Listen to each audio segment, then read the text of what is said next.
Good evening. Hi, I am Mari Mendoza, Senior Arts and Entertainment Editor for the San Francisco Chronicle and Datebook. Welcome to tonight's virtual event featuring not one, not two, but three Chronicle stars that you all know and love. Chronicle film critic Mick LaSalle, former Chronicle pop music critic Joel Selvin, and Chronicle pop culture writer and total SFer Peter Hartlaub. This is sure to be a fun conversation about music and movies and the Bay Area, plus much more, I'm sure. But before they start, I'd like to thank you all for joining. Our aim at the Chronicle here is to produce these live stream events to provide our readers another platform to connect with many talented voices you read every day at sfchronicle.com and datebook.sfchronicle.com. You can always find these events and subscriber exclusive perks on sfchronicle.com/membership. And now, without further ado, let's bring out all our Chronicle All-Stars, starting with Peter. Thank you for having me. Excellent intro. Thank you, Marikar.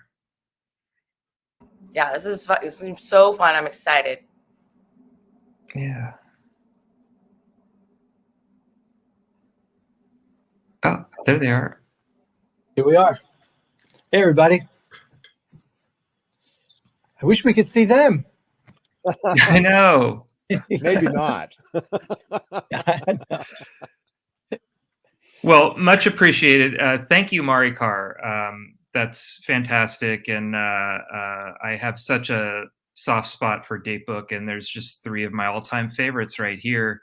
And gentlemen, Henry Winkler told me that you have to plug the book 3 times for it to get to people's heads. So Dream State by Mick LaSalle and Hollywood Eden by Joel Selvin. I have a few questions for you about the Chronicle, but I wanted to start. Was there any point where you two just said, we'll switch titles? Because I checked it out. It would work. I didn't know Selvin was writing this book. he sent me the cover and said, like read it and weep or something. It said something like that. And I didn't know what he was referring to. He was referring to the fact that my cover was kind of weird and upside down. And his cover was very sunny in California. But I thought that it meant that he wrote my book before I could get to it. I thought his book was about Hollywood. And so after like a year of writing this book, which was very arduous, it was not a fun write. It was a fun read, but it was definitely not a fun write. I thought, Joel Selvin wrote my book. And that's it. And it's going to get published 2 months before me. And then I looked and saw what the book was, and I was very relieved. So yeah, we could have switched. Joel, did you do that intentionally? I wanted it to sound like a pot boiler, Peter. What do you think? I just think that, like, I know you a little bit, and like Jan and Dean, in your book, Hollywood Eden, you're a little bit of a prankster. So I could see you getting under Mick LaSalle's skin. Yeah, well, both of you were hired at the Chronicle at a very young age. Joel, your first byline in the Chronicle is from 1962. I dug this up. It's my only superpower. 62? Oh, Aubriana, that's right. if you have it. I hope this is you. The children's book review. Yes. Oh, Peter, you can't. That's unbelievable. No. That's Mick's. It's the one. He's signed Joel Selvin. It's older. 1962 book review. Understanding Shakespeare. You were a 12-year-old at Garfield Junior High. There it is, right there. Were you paid for this review, Joel? Do you have any memory of this? I don't understand how you found it. Well, that's my superpower. It's my only superpower. I dig through the archive. I mean, it's not in my byline file. No. No, I did a digital search and I found it. What do you remember of this? Were you paid for it? What did you make? What was the check? I believe there was a $5 honorarium associated with that, which was big money to me in 1962. And I'd like to credit the late, great Charlotte Jackson, who ran the children's book review section. Did you know there was one? And she encouraged young people to actually write the reviews. Her late husband was Joseph Henry Jackson, who was the distinguished literary critic of the Chronicle in the 40s and 50s. Oh, wow. Well, I'm very glad this was not your last byline at the Chronicle. tell me about your first gig, because you started early as a copy boy. How did you get from Garfield Junior High to copy boy to the music critic who, when I was going to the Cow Palace, every big concert was a Joel Selvin review? I did get the good years of that assignment. The copy boy gig was I picked up after I dropped out of Berkeley High School, and was there for about a year, and just it was an instant love affair with the newspaper business. I mean, I walked in to the city room, and Peter, you should have seen it. They didn't have trash cans; you just threw it on the floor, and the janitor swept it up that night. And the place was filled with just this miscreants and reprobates, and you just knew it just when you walked in, and like I walked into some place where I felt like I fit in. I'd been told I didn't fit in everywhere else I went. So yeah, how did I get back to the paper? I don't know. I mean, some college newspaper clippings. I had a dubious enterprise at attending UC Riverside, and knowing John Wasserman, who I'd known as a copy boy, and he'd taken over the pop music coverage from Gleason.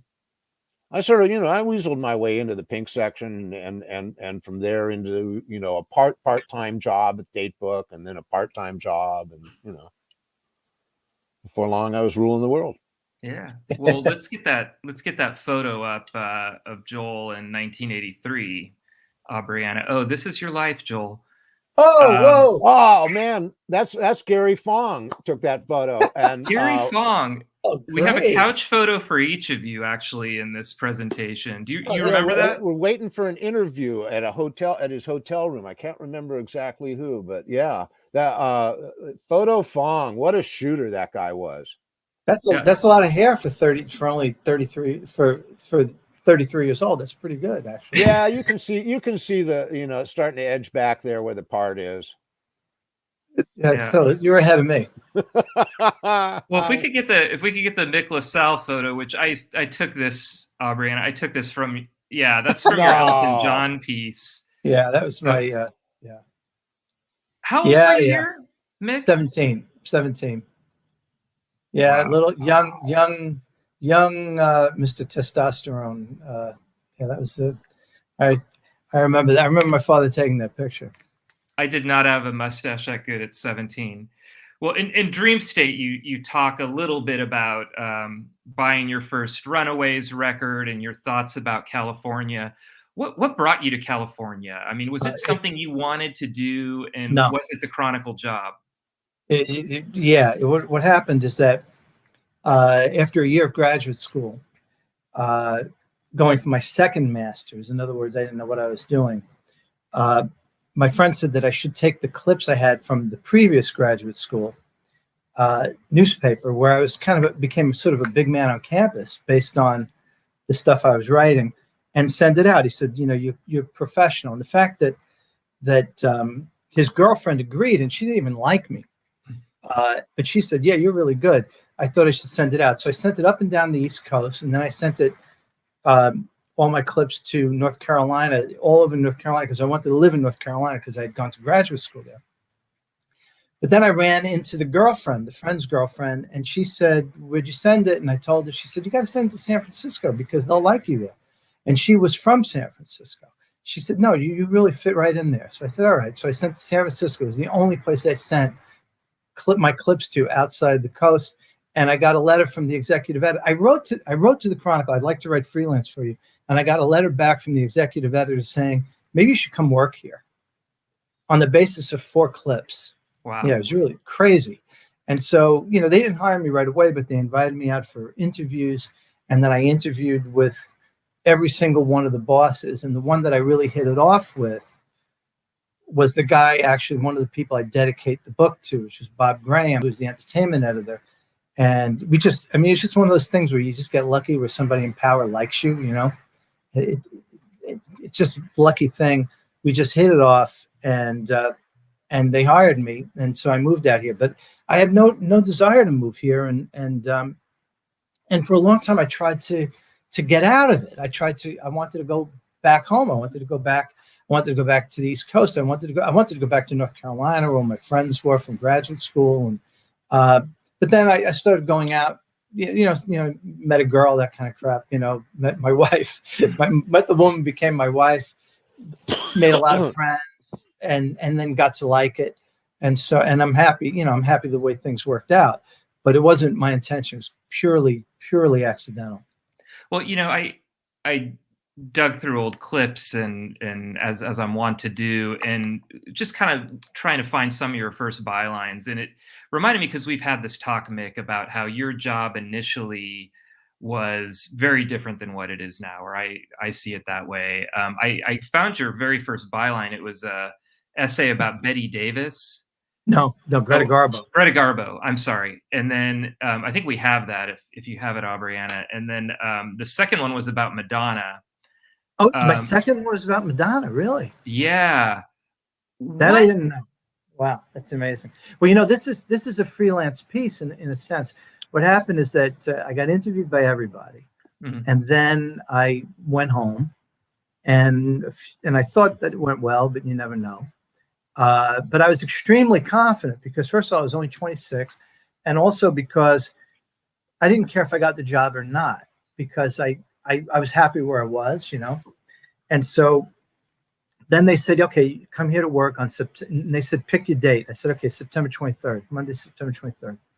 And then while I was in Staten Island in my parents' kitchen, I said, maybe I'll write an article about Greta Garbo turning 80. And so I wrote the article. I didn't call them or anything. I just sent it in the mail. And then I got on a train because I used to be afraid to fly. I wouldn't get on a plane, right? So I took the first plane trip I ever was on my plane to go where I was staying in North Carolina to San Francisco. And I was so freaked out by it that I converted the second part of the trip. I cashed it in and I bought a train ticket back. And so now I took a 3-day train ride from New York to San Francisco. I arrive in San Francisco on September 17th. And the next day I get up in the morning and I go and I buy the San Francisco Chronicle and I open it up and my article's in it. I didn't know they were going to print it. And so it was like it was kind of like miraculous.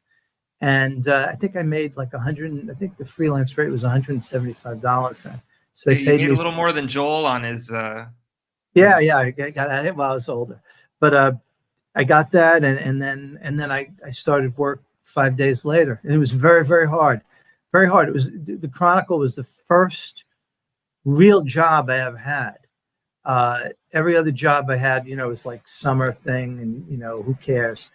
But the Chronicle was the only thing where it was like, oh, I get it. I get up every morning and I work until infinity, and I'm almost at infinity now.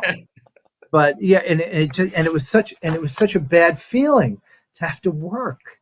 It was just like horrible. It's like, oh, I get it. It's like this doesn't end ever until you retire. It's like, but I not that I didn't like the job, but I hated working. It was so hard. It was so hard to get used to the idea of like endless work. But anyway, I eventually did, and I think things worked out all right. I never thought of it as work, Nick. I just thought like this is what we do. Yeah. I mean, you go to movies early in the morning, you go out to lunch, you interview a starlet in the afternoon, and then, go out on the town with some doll on your arm. I mean, I know how it is. But this is the difference between you and me. And this is why I think that you're a more successful writer than I am, honestly. And that is because you are an extremely gregarious guy and you make friends with everybody. And I never have. Like you'll interview people and like you'll keep in contact with them. And I'll interview people. It'll be like, oh my God, okay, 35 more minutes, I get to leave this room. Oh, 34 more minutes, I get to leave this room. Yeah, but like you've like maintained contact. You're actually with you're like the rare case of somebody who's actually friends with all the people that you actually claim to be friends with. Well, I was going to say, I don't know if about making friends, but I do know people. Yeah. You do know people. Yeah, it's good. Well, I know people. I have a little money. Everything's good. Well, well, I'm going to pay you each a compliment here, and I pulled a couple of clips that I read when I was reading the Chronicle. And Oh wow, Mick, you great. should hate this because Mick's like 3 years older than me, but he started when he was No, no, 19 truly, or whatever. I am 12 years older than you, so that's All that's a right. long. Well, yeah, we look the same age, Are you born? You're born in 71? 70? Yeah. Oh, 70. I Okay, I'm remember, 11 I years. remember, and I'm going to do this for both of you, but I remember when you came along. I was at this point where I had, Chronicle paper route and something else, and I had money to spend, and I spent it on movies. I was in love with movies and in love with movie theaters. And all of these critics who were writing, they were good critics and studious and whatever, but I felt like they were writing to someone else. And then you showed up and they gave you all the movies that none of those people probably wanted to see, like the teen movies and the horror films and some of the B action movies. And that was all I wanted to see. And you were speaking to me like it was like we were having a conversation. And I remember I've talked to you about this one before, but if you put Rocky IV up, Aubrey. Oh, Rocky IV, yeah. I remember this review, and it's something that I took away from this review because I wanted to see Rocky IV more than anything else. I took my first date to Rocky IV. Believe it or not, there was a second. I saw it 3 times, and you thought it was just okay. But what I took away from this review, and I say this to this day, if anybody criticizes you, I disagree with your reviews, but I remember this review on, I always walk away from your reviews knowing whether or not I will like the movie. And I think that's part of that conversation. And part of it is if you read your reviews, there's like maybe a paragraph and a half of exposition, where some other critics like half of it's exposition because they're just going to explain the plot and that's half their job. And you turn it into an essay and a conversation. So I don't even know that there's much of a question here, except I think that's something that, I picked up early, and it's still something I love in your writing, that it feels like a conversation, even though it's completely one way. Sonny, I remember writing that review because I was going to visit a friend in San Diego, and because I didn't know anybody, but I had a friend in San Diego for Thanksgiving, and that was the last thing I had to do before I left the next morning. And in those days, no computer. I didn't have a computer at home or anything. So I went to the Chronicle office. And also in those days, every article I wrote was like pulling teeth. It was so hard to write. Now I could just write anything and it comes out okay in the first draft. But this time, it was so hard and I was falling asleep. I kept on falling asleep. And so every time I started falling asleep, I would do like 30 push-ups. And then it would wake me up. And so I probably did 30 push-ups like about 5 different times during the writing of that thing. I remember like doing the push-ups like by my desk as a young guy. I mean, I could still do, I did 40 push-ups yesterday, but I don't think I could do it like 5 times. But so I've deteriorated as a physical specimen, but I've gotten a little bit more facile as a writer. Well, we'll do the Jack Palance in a little bit. We're going to go one-handed. I got one for you too, Joel, and we've talked about this too, but before you put it up, I'll just say, like, anytime, and I was going to see the Pink Floyds, the Van Halens, I'd always read Joel's reviews, but it wasn't until I got in the archive as someone who worked at the Chronicle that I realized before Joel came along, you had Ralph Gleason way in the past and Wasserman, who were great, but so much of the rock music writing was Dexy's Midnight Runners. Maybe they are pretty good. Menudo, they might be the big next thing. And then you go and read a Joel review and it was just like, this sucks, and no sacred cows anywhere. So if you put up the Van Halen review, this was my very first concert was Van Halen. And I didn't go to this show. Joel, now keep in mind, Sammy Hagar is local then. Local guy joins Van Halen. Joel has covered Sammy Hagar and pans the very first Sammy Hagar Van Halen show. I go a day or two later, and I believe it was Hagar was cussing Joel out on stage. That's Joel's story to tell. And then Joel, and it's part of what Mick said, Joel is such a, a guy who can go through life making friends. Joel wrote Sammy Hagar's biography, and that was what kickstarted all of these books that he's writing. No, So again, I have no question, Joel. Just explain this. So yeah, I knew Sammy when he first came to the Bay Area. I saw the Justice Brothers the same night Ronnie Montrose did. So he was a well-known entity to me. And I think that my basic take on that review was that, you know, this kind of ruined two perfectly decent bands. And you must have been there on Monday night, because this was the end of a nationwide tour, this triumphant new album, new life for Van Halen. And Sammy was just as, you know, proud as a peacock to come home and show it off. And the review came out on Monday. And that night, Sammy took to the stage, you know, in a lather about it, and handed out my home phone number, or at least what he thought was my home phone number. Because I came home and there was this, you know, just 100 messages on my machine. And the first one is this guy sounding terrible. He says, "Mr. Selvin, I have your old home phone number in Oakland. Would you give your friends and business associates your new number?" And then I go, wonder what that is. And the next one is, "Joel, this is Roger from Bill Graham Presents. Sammy Hagar gave your number out at the Cow Palace last night. You might be getting a few calls." So, you know, I went on for weeks. I changed my phone machine to say Sammy Hagar Fan Club, leave your message. And that foiled a few of them, you know, "Hey, Sammy, I'm trying to find the guy, you know, I'll get."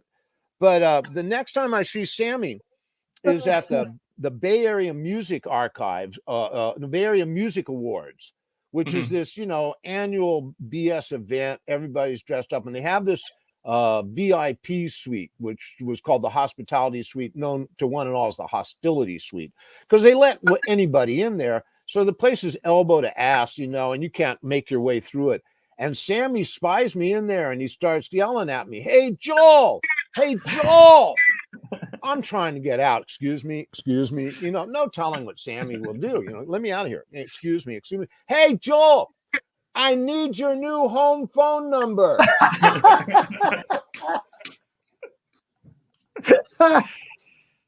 Oh boy. Well, I have no good segue to that, except Hollywood Eden. Greatly enjoyed your book. I didn't live through this world, Jan and Dean, so this was all new to me, and absolutely blown away by your description how hit records are made. I mean, there's a point where the heroes in your book, you know, Jan Berry, Dean Torrance, Sandy Nelson, they've got a #1 Billboard hit. And it's like, yeah, but I'm going to Santa Monica Community College too. I think I might become a dentist just in case. It's so non-corporate feeling, these early hits. And there's scoundrels and villains and heroes, but it's so different from what most of your career and all of my career has been covering. And I'm wondering how much of your motivation of this book is telling that story and revisiting that time when things were a little more pure.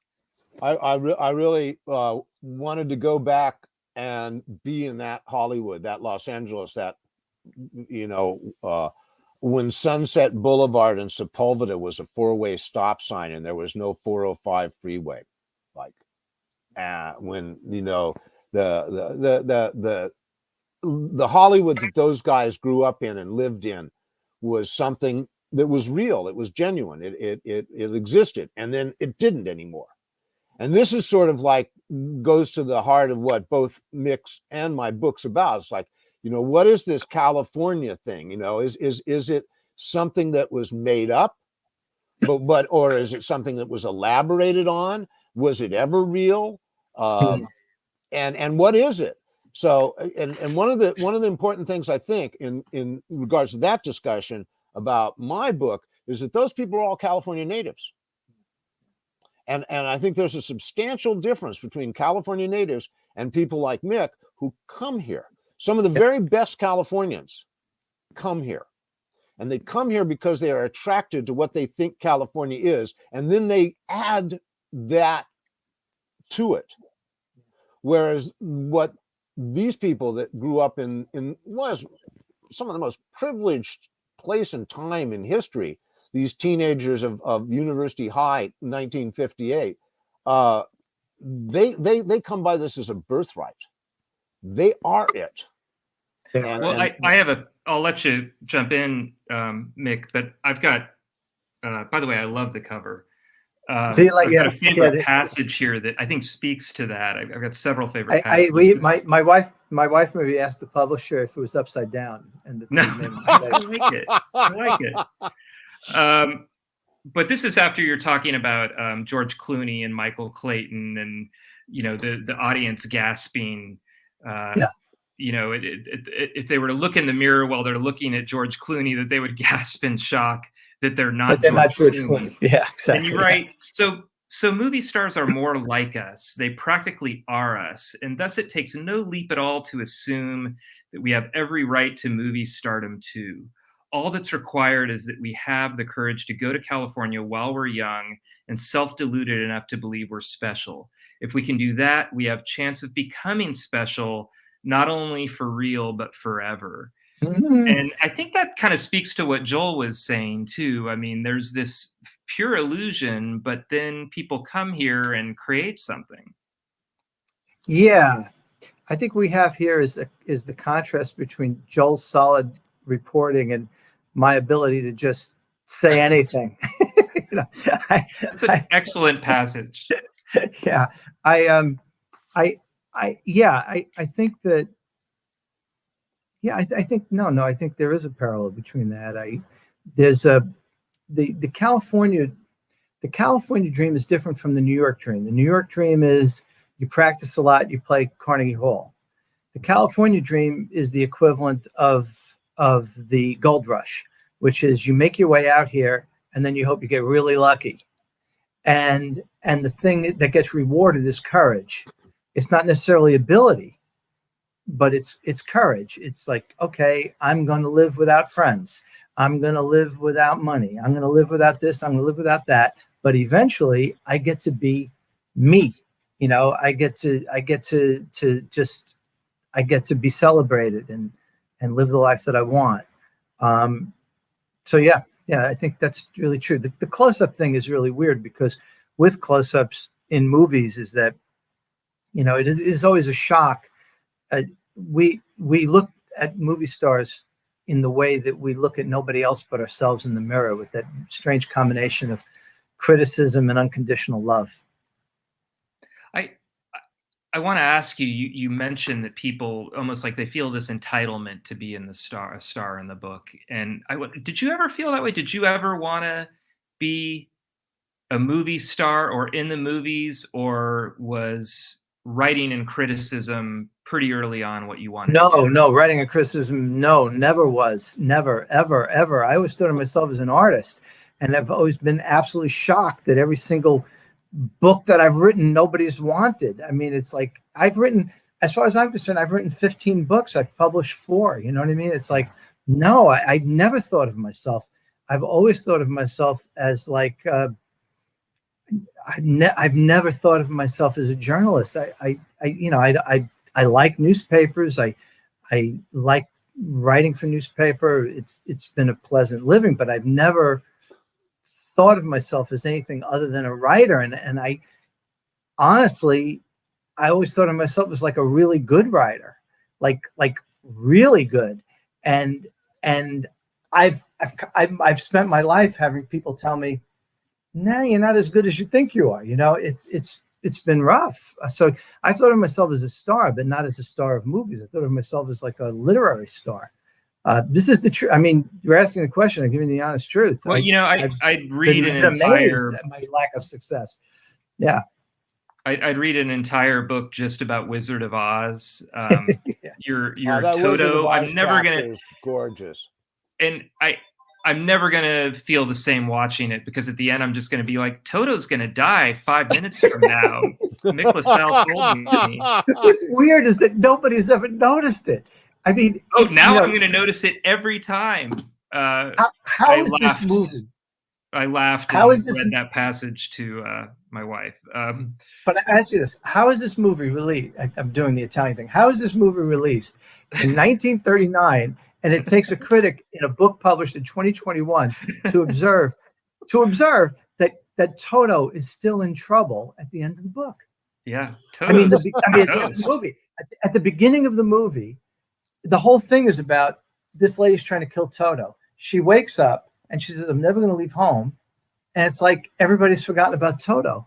It's amazing. Well, of course, you know, Mick, the flashback and flash forward thing is a Hollywood invention. That's not part of the book.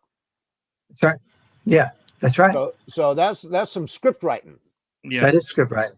Some And in the script book, writing now. I'm thinking.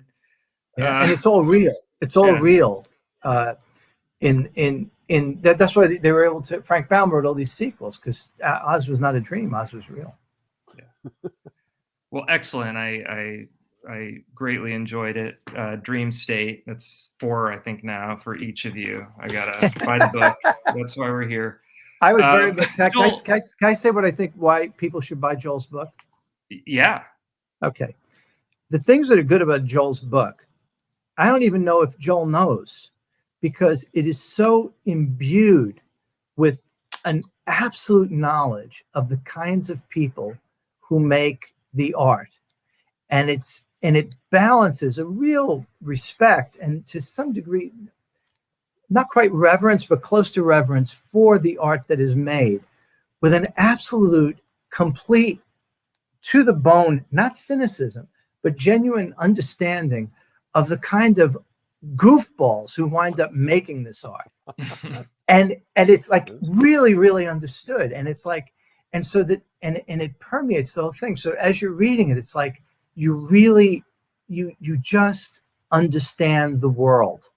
And I just think it's great. I think you're getting better and better. I just do. So congratulations. Look, I appreciate that, and I think you're right. The thing that fascinates me about these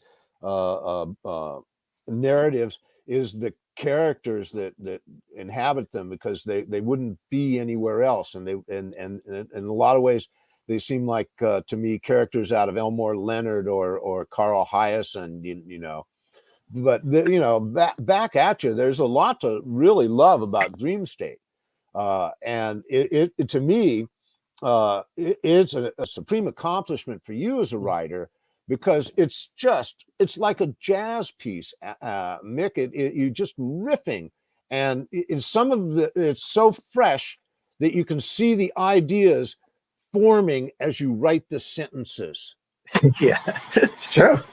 And it's like having lunch with you for about 4 hours. Yeah, I thought there were a few times where I wanted to talk back, because it felt like those couple of times where we got out of a theater and I gave Mick a ride or he gave me a ride, and that fresh out of the theater conversation is going on. That's great. See, it's very hard for me to assess my book, because my book is me just talking. And every other book I've written has been about trying to put somebody else over. And so I'd be able to say, this is an important book because this is important, and I'm writing about it. In this case, it's just me talking. And so I got no idea, seriously, genuinely no idea if I've written a good book or a tiresome book or like a really good book. I think I've written a pretty good book. Maybe I've written a good book, but it's very hard to me to say, because it's just very hard. I've never written a book that's purely. It's kind of like the kind of books that like our mutual acquaintance and maybe friend Grill Marcus writes. It's like he's just like it's grill. It's like it's like a whole bunch of grill going on, and you either go with it or you don't go with it. And I've never written a book like that. I don't think I ever want to write another book like that, honestly. No. It was very hard. This was a hard book to write, and well, you had to think. You had to constantly. It's all thinking, and that wears a guy out if you think and write. Yeah. Let me jump in for just a second and remind people that if anybody has a question, we're going to go to a Q&A, hopefully in about 10 minutes. So please jump in and ask a question. And I have a few more. Can I just say something about Joel? Go ahead. I just want to say that what makes writing difficult is that writing books, you don't write them word by word, and you don't even write them sentence by sentence. You write them paragraph by paragraph, and every paragraph is like a brick, and you put it into the wall. But until the paragraph is done, it could be garbage. You know what I mean? It's like it's not done, and it's like every brick can kill you. I found writing this book the most difficult book I ever wrote. Every brick was like just sweating, except for the Wizard of Oz chapter, I have to say, which I wrote on an airplane in January of 2020. It was like the last plane I got on practically. But anyway, I'm sorry, Peter, please continue. Oh, no worries. Sorry, I'm thrown off a little bit. Joel, talking about some of the detail, you go through this book, and I think early on I sent you a note. I was probably 20 pages in, and I wrote, "This is top shelf Selvin." I'm getting the kinds of details that I love in your books. You discuss the makes and models of cars, meals people had before a life-changing event. I feel like I was at the Frank Sinatra Jr. kidnapping. Where does your research start, and what kind of research is involved? How many years? Tell me a little bit about the research process. So this stuff, Beach Boys, Jan and Dean, all that, it's not an untold story. There's plenty of people that have done a lot of serious research out there. But when did my research start? I don't know. I mean, I don't know where to begin. Like, my friend Steve Douglas died in 1995, and conversations that we had are deeply embedded in this book. He was one of the real main sources of this book. But I met him in the 70s, so the research, the interviews with Steve went on through that period of time. He was, by the way, I should know, the sax player in the so-called Wrecking Crew, the studio band that played on all those records down there, Jan and Dean, Beach Boys, etc. And he told me stuff that really made me understand how these people worked and how it was, and allowed me then to, when I got around to talking to some of his colleagues, I could ask informed questions that came from backlog of knowledge. So I don't know when the research began. The actual process of the book took a long time to pull it all together. I started plotting this book in 2014, right in the wake of publishing Here Comes the Night, my biography of the songwriter Burt Burns. And I made the acquaintance of Jill Gibson, who's a big major source, and she agreed to cooperate. So that's like when I started moving forward on this. And it wasn't until 2019 that it really came together with an editor and a publisher and all that. And once that happened, it all came together real quickly. I don't think it took a whole year. I think it was probably like 6-9 months. Where are you working? I love your backdrop there. Is that your writing place, or do you? I've moved back down here since the pandemic. I was renting this out to some people who were doing voice lessons. Hollywood Eaton, I wrote upstairs. Look at the flap. You can see me at the typewriter at the laptop in the dining room. I can see it there. Good light in that photo. Yeah, they put Joel's photo in his book. That's a nice addition. My photo does not appear in my book, but you should give I'm gonna paste one in there. Actually, somebody did that for me. A friend of mine actually made a book for me. He took my book and then put my picture there to make me feel better. Yeah. Well, I wanted to ask you, Mick, that it's like such a deep dive into a lot of different films. I love that you give equal billing to Modern Girls, a movie I have not thought about since I saw it in 1986. Wow. But now I'm like reconsidering. I'm reading and go, God, I got to see that again. Modern Girls. Ingrid Goes West gets about as much billing as American Graffiti. Your definition of a California movie is not based on box office or based on lore, and I think that's important. It also makes me think that you still love film. And I love film. Yeah, I we've love talked film. a little bit about how we still love to be surprised. Yeah. And I wonder how much of this book and how much of your writing in general and being a critic is not just, you know, the discovery, but also championing the things that you think are deserving. Because I kind of walked away from your book with like a list of like 7 or 8 films I want to see. Wow. Yeah. Well, Modern Girls is worth seeing. I saw, you know, that movie is kind of puzzling to people who weren't young in the 80s. And so I sometimes in my Stanford class, I've shown that movie a couple of times, and the people who are, you know, like way older than the people in the movie, you know, they don't even understand it. And some of the very young people don't understand it, but the people who are, you know, young in the 80s understand it. I saw it in 1986. The people in the movie are like 24. I was like 27, and I just gave it a really positive review. And in fact, it inspired Herb Cain to go see it.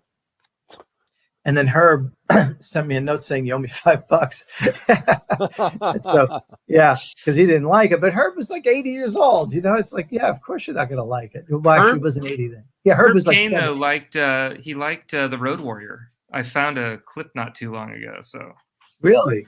don't know. But anyway, part of the thing about being a critic is not only, I mean, the hard thing about being a critic is when you see a movie that you know is good and you hate, but you know it's good. That's miserable.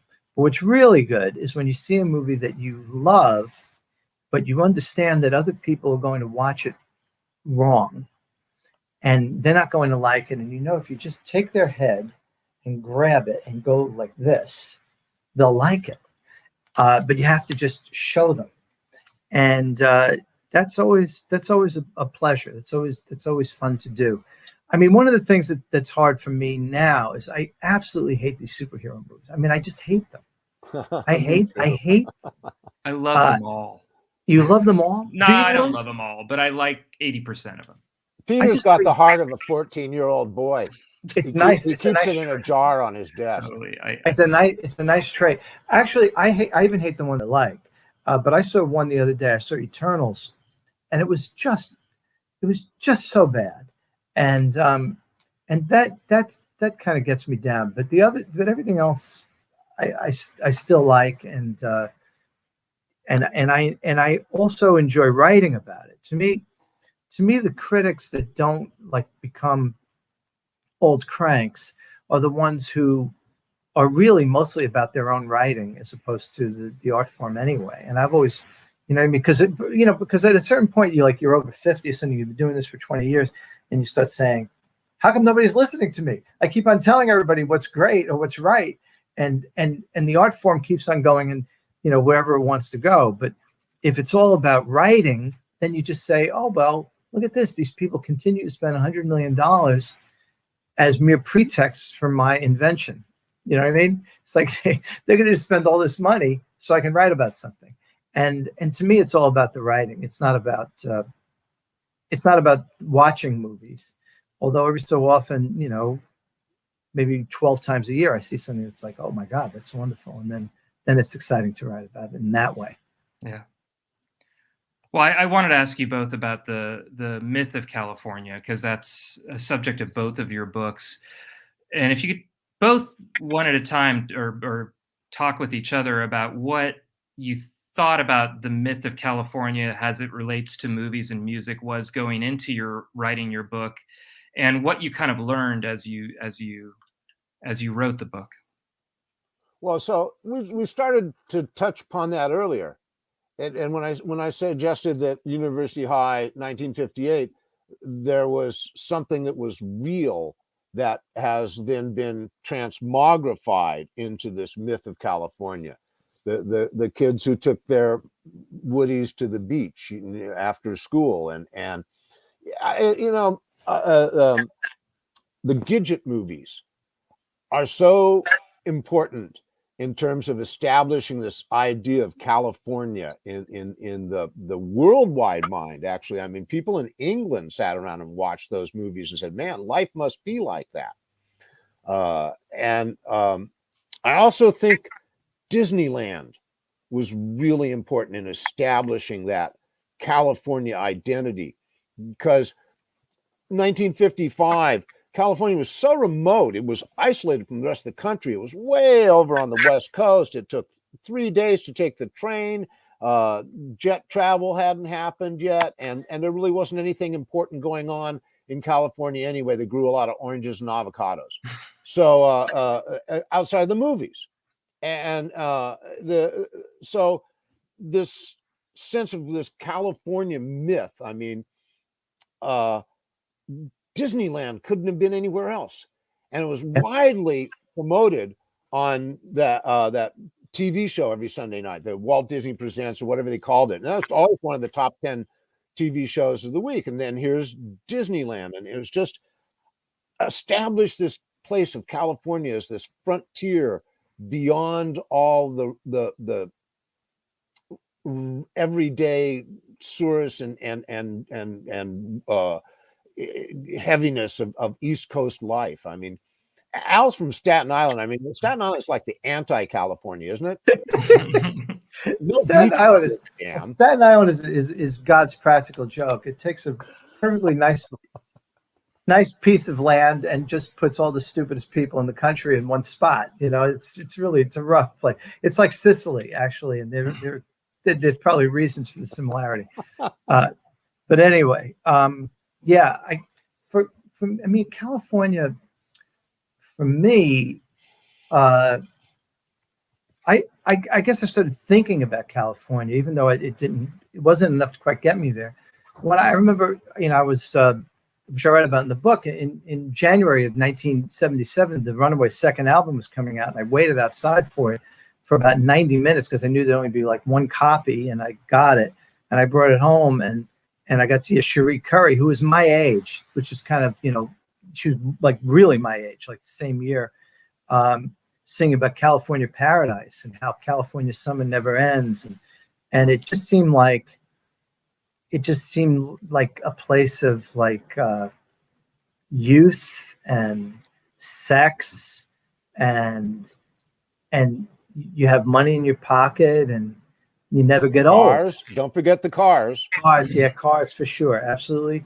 But also you never get old, and it's always just it's just like one big party. And I remember around like a day or two after hearing that Runaways album for the first time, I was in the Staten Island Mall, and I said to my best friend, "What the hell are we doing? Why aren't we in California? We should just go to California." And this was in January. And then by the summer, of course, you know, the weather was nice, and I didn't even think about it anymore. But that was the first idea of like going to California. Now, if I went to California, you know, like on my own, like to go to California, I would not have gone to San Francisco. In fact, when I found out that I might get hired by the Chronicle, I said to my father, "This is fantastic. It's going to be hot weather all the time." And my father, who was a baseball fan, had to break it to me. He says, "You know, I don't think so, because I've been watching a lot of these Giants games, and everybody's wearing a coat in July at Candlestick Park. So I don't think it's really hot there." I said, "Oh, really?" But yes, I would have followed the hot weather, because to me, for years, whenever I would say I'm going to go to LA, I would say I'm going to go to California, and then I had to like correct it. I always thought of that as being the real California, and this as being like the other California. Now, don't you think it's interesting, Peter, that when Mick starts talking about initial impressions of the California, he's talking about a record he heard. Yeah. Right. So Brian Wilson invented California. Do you think that's still happening? I mean, and I don't want to, you can continue the thought on Brian Wilson, but are there Brian Wilsons now? Are people still, now, Mick, in your book, you mentioned Superbad and some newer movies too, and in the continuum, but I'm wondering if that kid in Staten Island right now, if their view of California is the same, if they're absorbing it through media. I don't know, but I do know that at least after Brian Wilson, of course, this is only 25 years after that, but like still, whenever I arrive in LA, which I love Los Angeles, I love Orange County, I love that whole Southern California thing. I absolutely adore it. I always just say, "Hey Siri, play I Love LA." But, you know, I always listen. I always listen to that. I always listen. I Love LA. Oh, by Randy Newman now playing. Siri heard me say it. Stop playing it. That's really funny. But I always say, "Hey Siri, play I Love LA" by Randy Newman, and I because I love it. It just feels. You've never really, I never really understood Hotel California until I heard it driving down Sunset Boulevard on a really sick, smoggy inversion day. And all of a sudden I realized I was in Hotel California. Yeah. Yeah. I mean, I grew up in Northern California. And then I worked down in LA for 4 years, but I hadn't been there at all. And all of a sudden I got down there and it was like all these songs were coming to life around me, including that one, which is another question I had, you know, how much of the California dream is really the Los Angeles dream as opposed to the state itself? A lot of disappointed people coming and visiting, you know, San Francisco or. So this is a polar axis, the San Francisco, Los Angeles thing, but it's they're not separate. And I'll tell you the thing that I found out looking at the Hollywood Eden that I discovered fascinating was the surfers of the 50s, the original guys, that the ones that they made Gidget about, they were like parallel to the beatniks in San Francisco. They were outdoors and they were athletic, and the beatniks tend to be indoors. And you know, but the music was the same. A lot of the vocabulary was the same. Their relationship to mainstream society was the same. Their attitudes about themselves as deliberate, willful outliers, that was also identical. And a lot of the mentality is the same. So these cultures, they roll like this, San Francisco and Los Angeles, and they propel each other. You know, Robin Williams called San Francisco a human game preserve. And you know, we like that here in San Francisco. Everybody goes, "Oh yeah, that's us." Yeah, San Francisco. I like LA much better as an idea, but I'd much rather live in San Francisco because it's just easier, and it's a kind of a humane place, whereas LA is a little bit, it's just hard. It's like a hard-souled place, and San Francisco is a soft place, much softer than New York. I mean, when I go to New York, I'm always surprised at how ugly it's allowed to be. Whereas San Francisco, it seems to be created and run by people who, you know, even at their worst, seem to actually believe at least that life is supposed to be nice. And I think that informs it. It's San Francisco's California too. It's just a different kind of California, and it's actually more positive. It's more idealistic.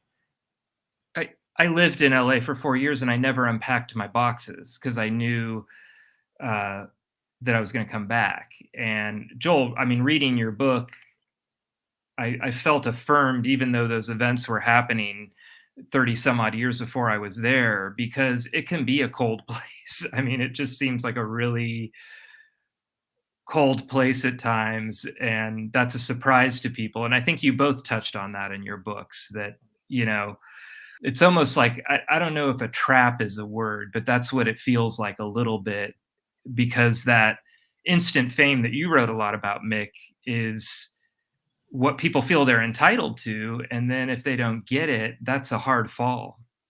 Yeah. And also too, like it's very weird. Nobody's ever noticed this. I don't know why I'm the one to notice this, but there's a real difference between film noir that's set in San Francisco and film noir that's set in LA. I mean, film noir from LA all ends with a kind of nihilism.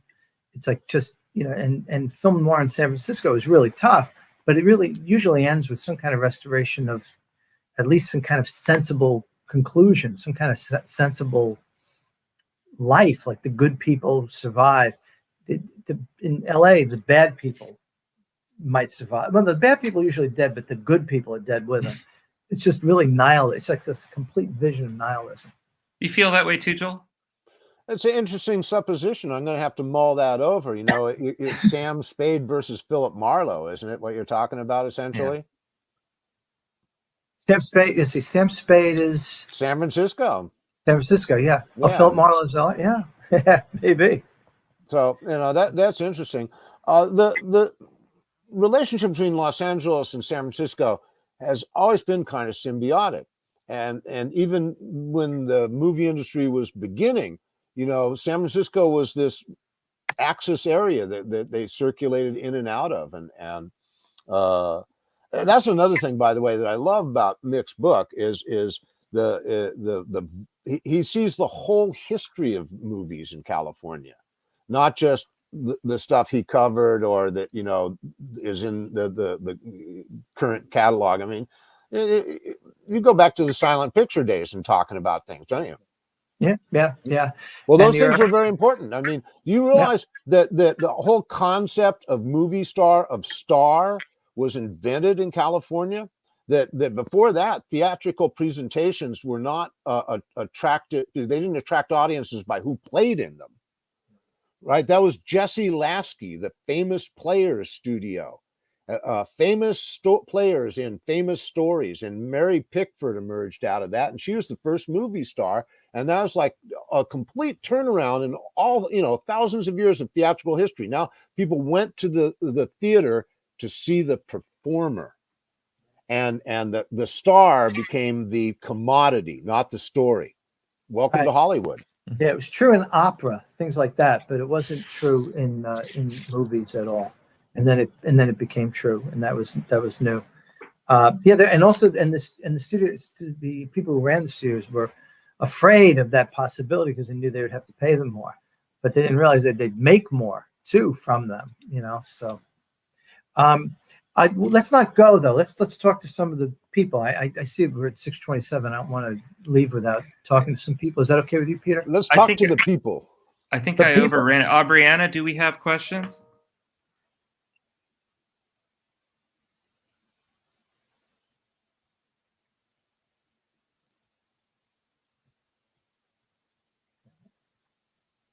Laura C. writes, really enjoying this chat, both the personal stories and the insights from the book. Thank you, Laura. Good. Thank you. How many people are looking at us at this moment? Because we're just three guys talking here. But I can't tell because it's not on the Zoom feature. It's probably around 100. Yeah. Teresa Bergman asks, that's a very good Zoom audience. I mean, I'll take 100. Somebody wants to know if writing ever gets easier. Yeah, Teresa Bergman, does writing ever get any easier? I don't know why Mick suffers his writing so much. I mean, it can be hard. It can take time, but golly, it's not like putting up a brick house or something. Well, actually, no. I'm fairly facile writer, and it's rare. This book was like pulling teeth. But the fun thing about this book is that when I finally read it, because I was about 2/3 through it, and I said, I can't do it. I can't do this. I can't do this. I'm going to stop. I'm going to give back the advance. It wasn't that much money anyway. And then I read it, and I thought, oh, this is actually good, because all my other books, I always wrote them fast, and then I'd look at them and say, oh, this kind of sucks. I thought this was genius, and actually it's not even any good, and I'd have to rewrite it. This one I didn't have to rewrite. It was like it came out okay, but it was kind of murder to write.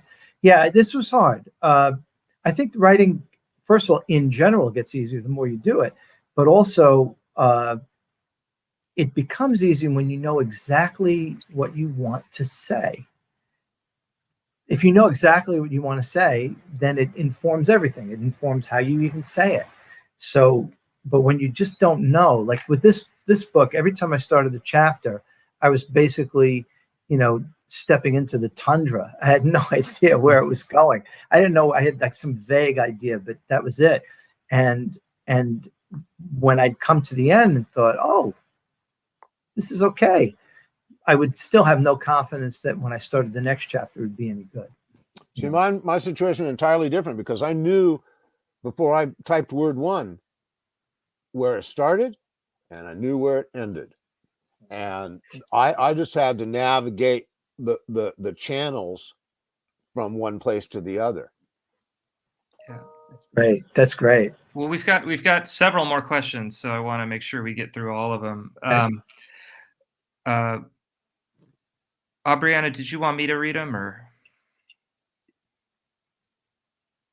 Oh, from Norma Wallace, what's your all-time favorite movie filmed with SF featured in it? Favorite? I mean, in a way, the movie San Francisco really stands out, because even though it was made 85 years ago, it still is a lot about it that really captures the soul of San Francisco. It wasn't even shot here, though. It wasn't even shot here. No, that's a studio film. Yeah, but it has now some the, of the... Now the lineup has Sutro's Baths in it, and the Embarcadero Freeway under great car construction. chase onto that unfinished Embarcadero Freeway. There's Milk. Milk is good. Milk is a good San Francisco movie. I mean, I really like A Free Soul, but that was definitely not shot here. I don't know. It's something about the San Francisco. I know, it wasn't shot here, but there's something, it was on studio. I mean, the earthquakes were in the studio, but it somehow has this kind of understanding of what the soul of the city is about. So I kind of like that. I mean, if somebody say, I'm going to move to San Francisco, I need 5 movies to give you an idea of what San Francisco is about, San Francisco would still be one of them. What's your pick, Joel? Oh, I like the lineup. I like the opening scenes to Dark Passage, because I have a friend that lives in that apartment building.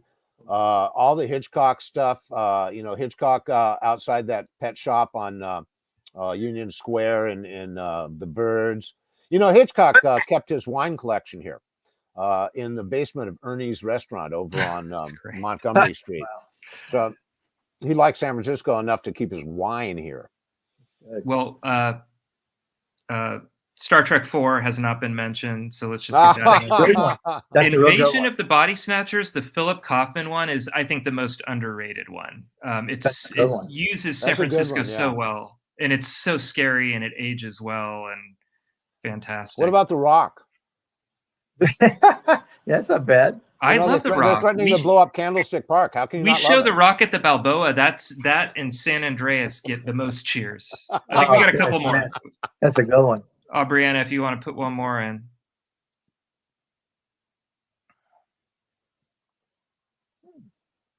Oh, from Laura C. What's the one thing you hope people take away from your book? Let's start with you, Joel.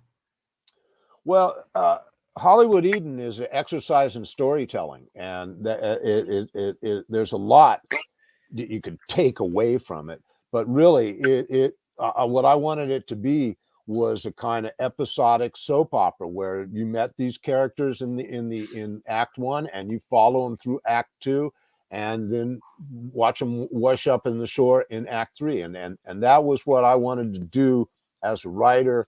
And I wanted to serve the reader that way. But, there's a lot in there beyond that, obviously.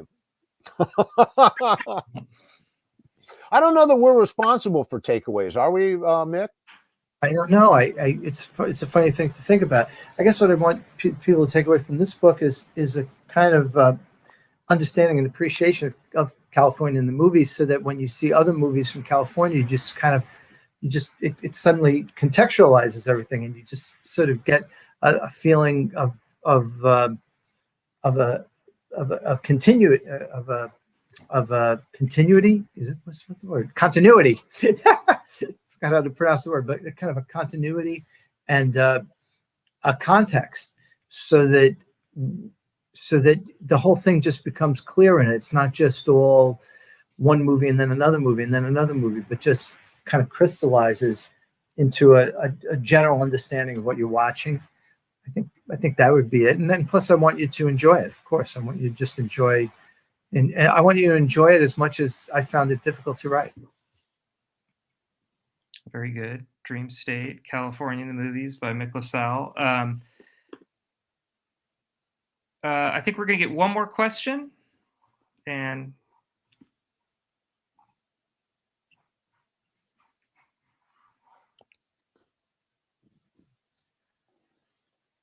Joel, can you elaborate on Brian Wilson's role in inventing the California dream image? And I'm glad that was asked, John, because I cut you off when you were about to talk about Brian Wilson earlier. I actually, I just left it with that sort of punchy remark. I mean, how much time you got, John? Brian Wilson is somebody who will be thought of in the way that George Gershwin is thought of. He changed the way popular music was composed. He changed the way it was recorded. And in drawing from his own life to create these little scenarios that were on the pop records, he attached himself to things that were specifically California, specifically Southern California. And in doing so, he created this whole vocabulary around like what life was like for California kids in the Kennedy years. And it was formative all throughout this country and across the Atlantic as well. Whether it's, well, she got her daddy's car and she cruised to the hamburger stand, or, my buddies and me are getting real well known. The bad guys know us and they leave us alone. All this stuff was creating these images, and they don't really have anything to do with like life in Topeka or even Chicago. They're very, very California specific images. So by the time this comes into the apex of Brian Wilson's work, the 1966 record Good Vibrations, which I mean could be the greatest pop record ever made, it's now just embedded in the Beach Boys music that this is coming from California, and it just rings of Hollywood and the ocean, even if there's not a single word or reference to it at all. So that's sort of what I mean by Brian invented California, but we could go on in more detail. I have, I think the world of Brian Wilson and his work. For some reason you're muted up here. I'm muted because the dog was doing something weird over there. I'm sorry. I think we got one more question, and it's like a one sentence each question. You're all inspirational. Advice for writers. Oh, wow. One or two sentences. What do you recommend? Read. That was good. Read aspirationally. Yeah. Yeah, I guess so. Reading is important. I mean, I didn't think of that, but when I was a kid, when I was 12 years old, I read the complete works of Shakespeare. And yeah, I read Churchill's History of the English-speaking People. Oh, that's pretty good. Yeah, not as good as Shakespeare though, Mick.